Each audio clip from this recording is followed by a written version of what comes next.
সেতু ভবনকে যে এখানে যে ধ্বংসযজ্ঞ তার বিবরণ আপনারা এর মধ্যে পেয়েছেন। আপনারা জানেন কি না জানি না, তারা পরপর দুবার পদ্মা সেতুতে আগুন লাগাতে গিয়েছে।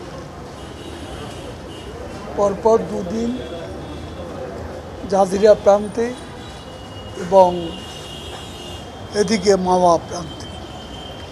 মানে এই পদ্মা সেতু, এই অর্জন, শেখ হাসিনা যা কিছু অর্জন, এ অর্জনগুলোকে ধ্বংস করে ফেলতে হবে। ধ্বংস চিহ্ন দুর্যোগ ব্যবস্থাপনা, 57টা গাড়ি পুড়ে গেছে।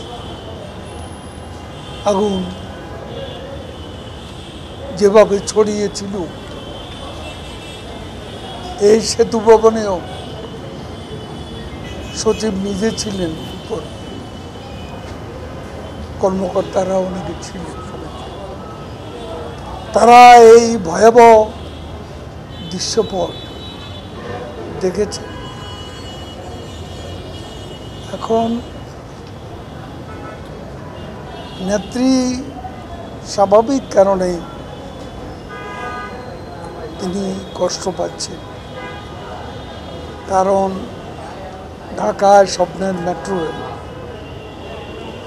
তরুণ প্রজন্ম।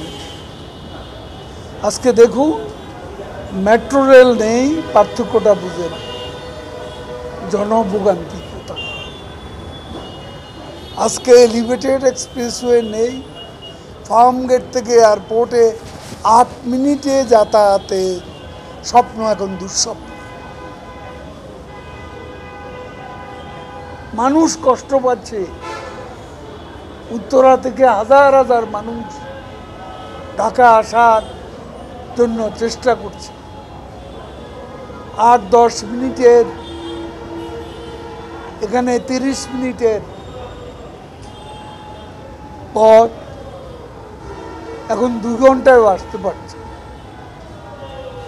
2 ঘন্টাও যেতে পারছে না।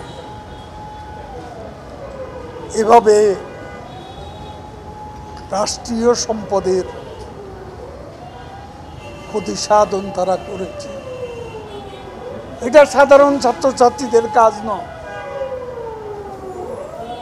তারা কোটার মধ্যে সীমাবদ্ধ ছিল, আর তার উপরে রাজনৈতিক মতলবে বিএনপি, জামাত এই আন্দোলনে উপর ভর করেছে। তাদের দীর্ঘদিনের ব্যর্থতার অবসানের জন্য 18 সালে তারা ব্যর্থ হয়েছে। নির্বাচনের আগে অক্টোবর মাসে তারা ব্যর্থ হয়েছে। নির্বাচনে তারা হেরে যাওয়ার ভয়ে অংশ নেয়নি। আজকে ক্ষমতায় নেই, ক্ষমতার উদগ্র লিপ্সা তাদের পেয়ে বসেছে। এজন্য আজকে তারা এখন আর গণতন্ত্র মানে না। তারা আগুন নিয়ে নেমেছে এবং আগুন সন্ত্রাস অস্ত্র নিয়ে নেমেছে। আজকে কত মানুষ প্রাণের প্রদীপ নিভে গেছে, পুরোপুরি হিসাব আসেনি। শিশুদেরও কেউ কেউ মারা গেছে জানালা বন্ধ করতে গিয়ে, গুলি লেগে মারা গেছে। রাস্তা, শিশু গুলির আঘাতে রক্তাক্ত হয়ে মারা গেছে। আজকে পঙ্গু হাসপাতালে, ঢাকা মেডিকেল কলেজ হাসপাতালে যে মর্মন্তুক দৃশ্যপট কাতরাচ্ছে। আহতরা সাংবাদিকও এখানে নিহত হয়েছে, কভার করতে আহত হয়েছে ওদেরকে। আমরা আজকে আন্দোলনকারী নয়,